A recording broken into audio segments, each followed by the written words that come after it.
Right. Done. So here we are. We're still in Mishnah 15 in chapter 3 of Pirkei Avot. For this our last session together, and we're at the second half of the teaching of Rabbi Elizor ben Hamodai, and we have two last behaviors that he is condemning. So the first one is Hamefer Brito Shel Avraham Avinu, a person who cancels or voids the covenant, the brit of Abraham, our patriarch. So the particular, when we say Brito Shel Avraham Avinu, we're talking specifically about circumcision. So he is referring to, in his own day, a specific approach that people had who wanted to get away from being identified as Jews. What do we have? Bill, Josie, one of you, Bill is off mute, so let's take advantage of that. Thank you. What did Rabbi Shapiro say for that phrase? It's fairly bland. He says, deny your heritage. Deny your heritage. Nothing about circumcision. Right. So that's the conceptual idea, and actually we know that in those days, and other times too, people who were circumcised who then afterwards were embarrassed or were really running away from their heritage or didn't want to be identified as a Jew. They even underwent surgical procedures to try to reverse, or cover up, to make some kind of plastic surgery so that they wouldn't look like they were circumcised. Because in Roman times, of course, going to the gym, it was, you were naked. It was a big deal doing all this kind of exercise and so on. So people would know whether you were Jewish or not. It was obvious. And oh, you made it, Adam. So there you are. Yes, So sorry. that's all right. So this was something that people actually went out of their way, literally went to great effort to take that away. This overall, again, not just the physical act, but the psychological and the theoretical act of denying one's heritage, of denying that one is of the people of Israel. Anybody have any particular comments about that? Recent life lessons about things like that.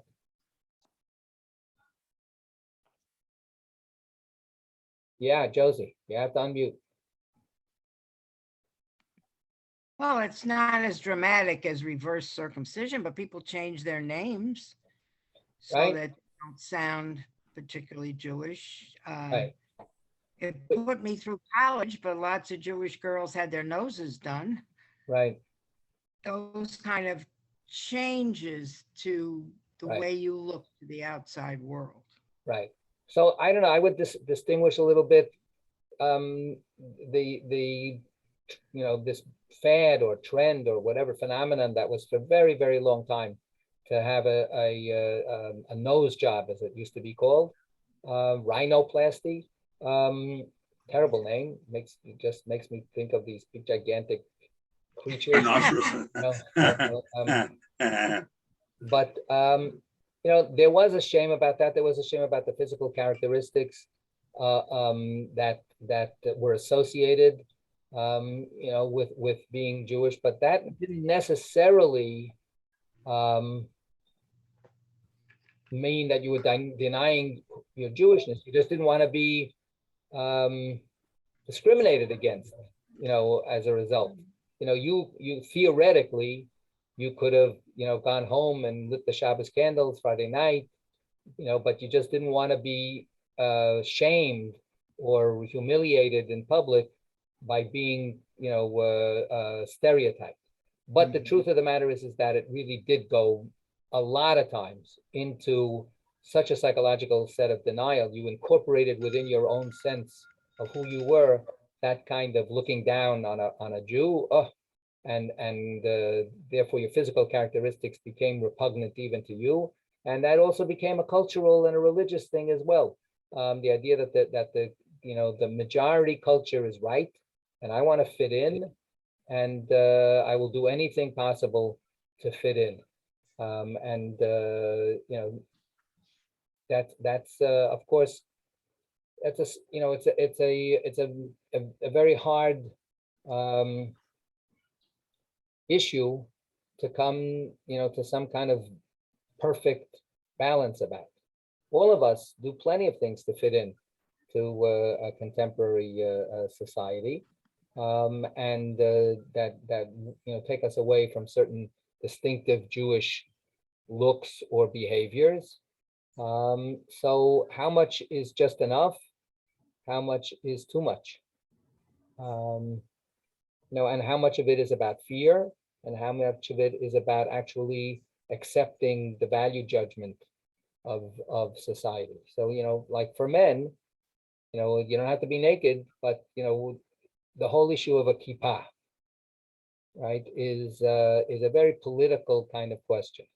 I don't wear a kippah because when I'm in synagogue, they say you should wear a kippah. I don't really believe in it. I don't think it's important. I can pray to God without a kippah. You can have all kinds of theoretical, ideas about it, but a kippah is also, of course, a marker. It's an obvious marker that you're a Jew. So some people go the opposite way. I don't believe in God. I eat the cheeseburger on Yom Kippur, but I'm going to wear a kippah because the hell with the world that doesn't, wants to, throw me into the sea. Forget it. I'm going to be a proud Jew, and I'm going to show that I'm a Jew. Or I'm going to wear that Magen David, necklace, just to proclaim the opposite. No, I want you to know that I'm Jewish. It's my decision how to be Jewish, but you're never going to make me ashamed of being Jewish. So we go all over the place, with these kinds of things. Whenever we have, which is always, any interaction with the outside world, our question will always be, what's authentically honest for us to do it in a way that sits well with our being Jews. But certainly what he's saying is the bottom line is, accept you're being a Jew, accept that you are part of the covenantal people of Israel, and don't deny it. Don't say that that's not the case. So we've had here, just to review, we've had internal religious ritual behaviors that Rabbi Elizor Hamodai is saying, oh, people that don't do these things, it's terrible, right? People who profane the holy things and who denigrate the festivals. Then he goes into interpersonal, which seems to be nothing to do with Jewish. It's very universal. Don't humiliate people in public. Don't shame people in public. That seems to be absolutely nothing to do with Jewish. And then we come back to this very kind of ethnic, biological, physical Jewish sign of the covenant and sign of being part of the tribe. So, which makes it possible that embarrassing somebody in public could have some kind of association that's specifically Jewish. One thing, for instance, is what happens if somebody is trying they don't have a surgical operation to cover up their Jewishness, but they're trying to not make a big splash, in a social situation, and then you single them out. And that would be a humiliation, right? That in the situation that they're going to be in, calling them a Jew or mentioning that, oh, I know that you go to synagogue, can be a real put down, and an insult, and a shaming. So, that would be, an attack on a Jew. But it seems that the question is, who is he talking to? That's what I would say. Who is he talking to? Who's listening to this guy, right? So that he would be able to give advice that would be meaningful. If he's talking about the enemy, that the enemies of Israel do these terrible things, then are they paying attention to what he has to say? Is he trying to influence people who really reject him from the get-go? Or is he talking about maybe, is he talking about, is he preaching to the choir? Is he saying, we're the good guys and all those guys out there, let's hate them because they're terrible. All those people that have abandoned Judaism, fed on them. Is that what it is? That could be also. You have, a lot of rhetoric that has been,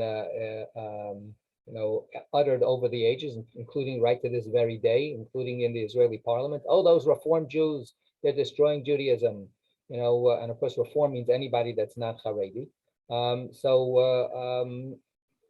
There's a phenomenon of within the faithful, denigrating those people that are outside as a way of circling your wagons, getting people more pumped up, or there are political issues involved. You feel a little threatened. Rabbi Elizor Hamodai lives at a time where Judaism is threatened. He lives in the middle-ish of the 2nd century, and he is involved, for instance, during the time of the Bar Kokhba rebellion, when the Jewish people in Judea decided they had enough, and they were not going to be pushed around anymore by the Romans, and they were going to fight for their independence, and they believed that they had a shot at pushing the Romans off their backs, and they came very close. So this is in the 130s CE. So the temple was destroyed in 70. So this is 60, 65 years. The revolt started like 132. Then it went for a few years. So there is no temple anymore, and yet the question is, do we fight for it? Do we fight to try to reestablish it? Do we try to get it back, or get our Jewish independence back? Of course, the ideologies were all over the map. There were all kinds of opinions among the Jewish people. Not everybody wanted to fight. Some people thought it was, suicidal to fight the Romans. And the idea was, no, let's just get some kind of modus vivendi. Let's try to figure out how we can live with the Romans. If they let us live a Jewish life and don't persecute us, then that would be good enough. There is a whole range of opinions about that. And of course, as I mentioned one of the other times, this is also the period when a new religious group is forming and beginning to get, its sea legs, so to speak. It's beginning to actually have an identifiable profile, and that's the beginning of Christianity. This is also a matter of concern. Who's in and who's out? Who counts as the people that you're actually dealing with in community, even with disagreements? And when does the disagreement put you face to face with somebody who's no longer in the camp, who's outside completely? Very, very tough question. And I think that not in a biological, physical way, which seems, which might be more literally, it's tangible. But now the last one brings us, head to head to that question. But Josie, you have a question. What? Gotta unmute. I often try to wonder what it would have been like in that 1st century when Christianity arose and everybody was so excited, and people you knew well were saying, here's the Messiah, you have to move on. I often wonder, what kind of decisions would we all have made? Right.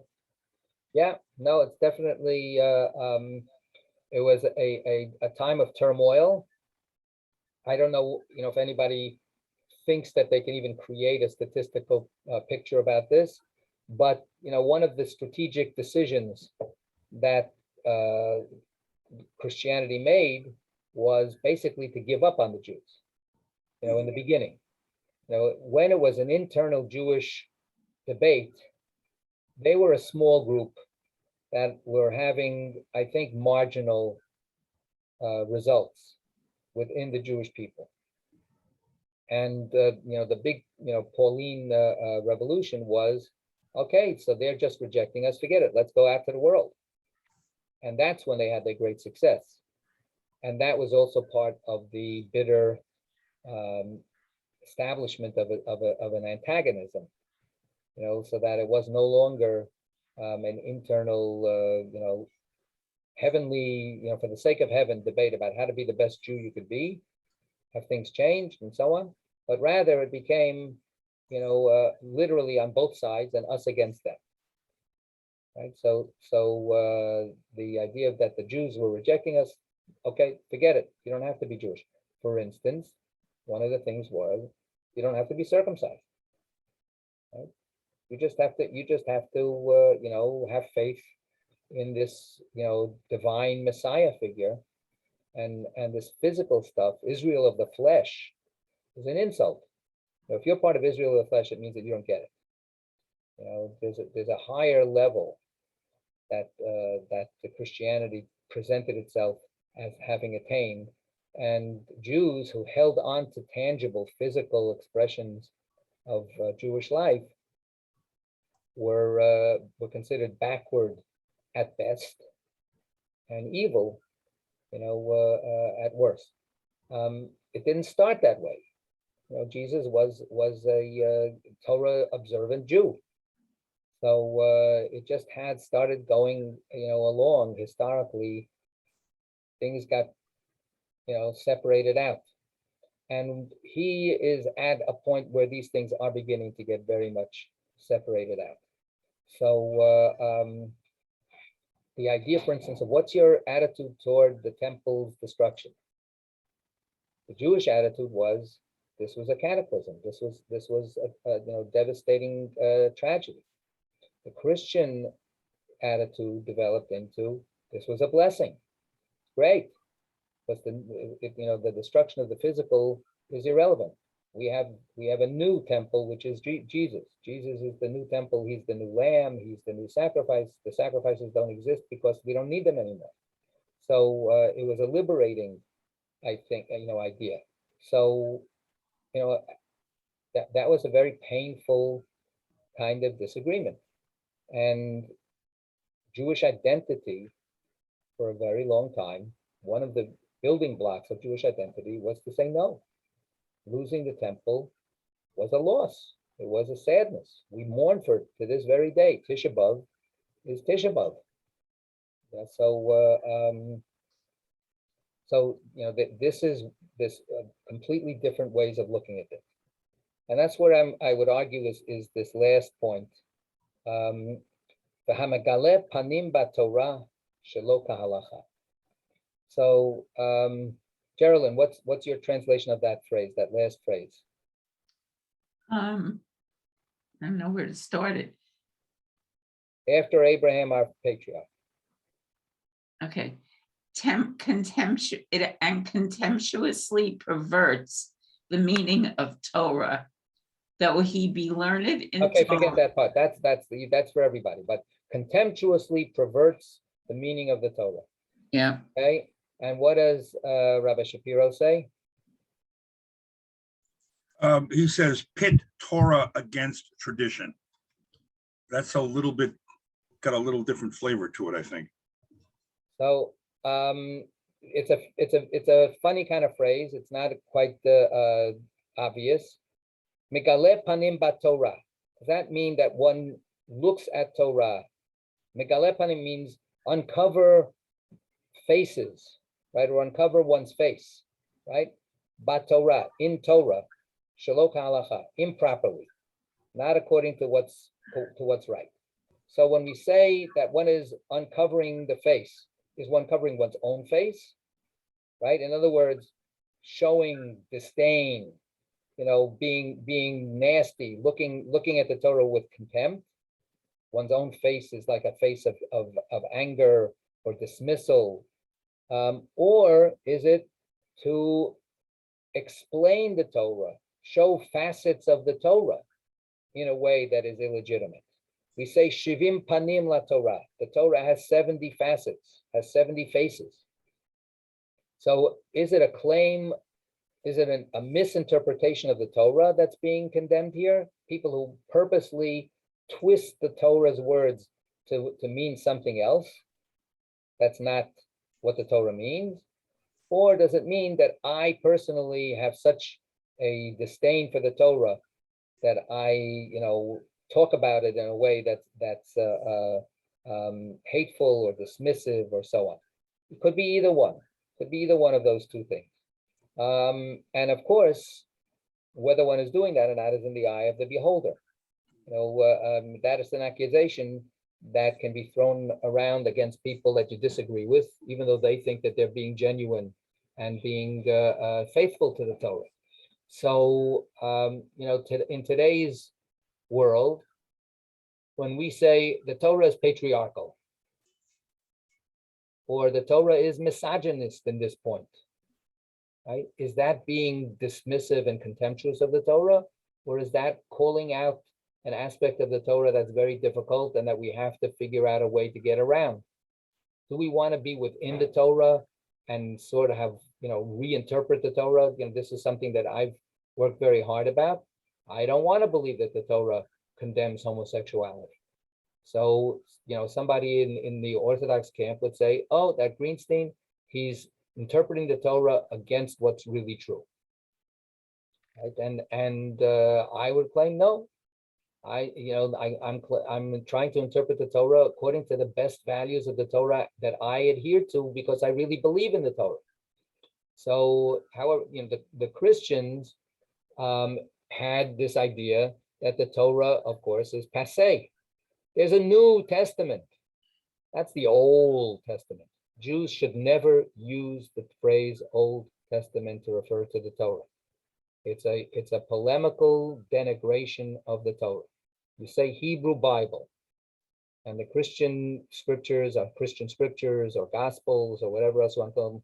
The New Testament, use a word that is descriptive, that's not a value judgment. So have some pride, have some dignity as a Jew. So that was part of the issue. So if we could do this as a very very historically specific set of statements by Rabbi Elazar Hamodai, which would make sense very much within the context of where he was living and what he was trying to do. But of course, that moment, that historical moment, is actually still reverberating to our very present day. We have a couple of minutes. I want to read to you a story about the end of Rabbi Elazar ben Hamodai's life. That is a meaningful story. So this is found in a couple of places in the tradition. It's found in the Talmud Yerushalmi, the Palestinian Talmud. It's found in the Midrash. So I'm going to read from the Midrash because I have it here in the hard copy. And there, with slight variations, but it's the same story. So this is from Eicha Rabbah, right? Eicha is, of course, the Midrash. Eicha is the Book of Lamentations, which was written to bemoan and express great pain and sorrow for the destruction of the first temple. And then, of course, it's used on Tisha B'Av after the destruction of the second temple as well. So this is a Midrash rabbinic discussions about what's going on. Why did we suffer so much terrible catastrophes? So for 3.5 years, the Roman emperor surrounded Beitar. Beitar was the fortress of Bar Kokhba. So we're talking about like 134 or 135, something like that. In the city was Rabbi Elazar Hamodai, right? Rabbi Elazar of Modi'in, that's our teacher here. He was holed up in this fortress that was being used as the base for the rebellion against the Romans by Bar Kokhba. And he continually wore sackcloth and fasted. And he used to pray daily, Lord of the universe, sit not in judgment today. So he was praying on behalf of Israel, and he was saying, don't bring punishment on the children of Israel. Okay, we're imperfect. We don't get along with each other. We have sinat chinam. We hate each other for no reason. We're our own worst enemies. But please, God, have some compassion on your children of Israel. Don't let the Romans destroy us. So he was doing this, praying and fasting for all this time, so that finally the siege was going on for so long that the emperor thought of returning home. Hadrian thought of leaving. He wanted to give up. It was hopeless. But then a Samaritan came and found him, to the general, and said to him, "My lord, so long as that old cock wallows in ashes, you will never conquer the city." So he says, "You know why you're not succeeding? Because of this righteous person." And he, this shriveled up old rooster. He's the obstacle here. He's praying to God, and as long as he keeps praying to God, God will listen to him, and you're never going to be able to win the war. But wait for me, because I will do something which will enable you to subdue it today. So he says, let me do something here. I'm going to trick somebody or something. I'm going to create a trap, and this is going to break the spell, so to speak. Now whether Samaritan here really means a Samaritan, or it says here Kuti, or whether it refers actually to one of the other kinds of break off sex that we were talking about, it's a question I can't answer. So you wait for me. He immediately entered the gate of the city, where he found Rabbi Elizor standing and praying. He pretended to whisper in the ear of Rabbi Elizor Amodai. People went and informed Bar Kokhba, "Your friend Rabbi Elizor wishes to surrender the city to Hadrian." He sent and had the Samaritan brought to him and said, "What did you say to him?" He said, "If I tell you, the king will kill me. And if I do not tell me, you will kill him. If I do not tell you, you will kill me. It's better that I should kill myself and the secrets of the government not be divulged." So in other words, this Samaritan made up this scenario that is if he's an agent of the Romans, and by whispering conspiratorially to Rabbi Elizor Amodai, who was standing in his own prayers, he was making it look like Rabbi Elizor Amodai was actually a traitor and was collaborating with an agent of the Romans. So Bar Kokhba and the rest of the people are beside themselves with suspicion. Bar Kokhba was convinced that Rabbi Elizor wanted to surrender the city. So when the latter finished his praying, he had him brought to him in his presence. He asked him, "What did that Samaritan tell you?" Rabbi Elizor Amodai said, "I have no idea what he whispered in my ear. I didn't hear anything because I was praying, and I have no idea what he said." Because I was locked in prayer. I was concentrating on trying to pray to God to have mercy on us. I have no idea what he said. Bar Kokhba flew into a rage, kicked him, and killed him. Right? So Bar Kokhba was so paranoid, and the internal suspicions within the people were so extreme that he couldn't believe that Rabbi Elizor Amodai had remained loyal, and he kills the old man. A heavenly voice came forth and said, "Okay, that's it. You're lost." Okay, and Beitar fell to the Romans. So this is, of course, a later discussion, but basically talking about how fear can destroy the inner workings of a community, so that you can't even recognize who's with you and who's against you. You can't even recognize who's hoping for you for the best and who's trying to destroy you. And that's the tragedy above and the plain physical tragedy of destruction and death. The spiritual destruction of our own conscience. So with that happy note, we're gonna call it this study to an end. And as I've said to other groups, I thank you from my heart for joining together as a beautiful group to study these words and to grapple with them and make sense of them, make life out of them. So thank you for being here together to study. Okay. Thank you, Rabbi. And God, Thank you for teaching Thank us you. and being Yes. patient with us. okay, may God Thank bless you, all of Rabbi. us. And if some of you are coming a little bit later, I look forward to seeing you. If not, take care. Keep in Thank you. touch with us, please. He wrote.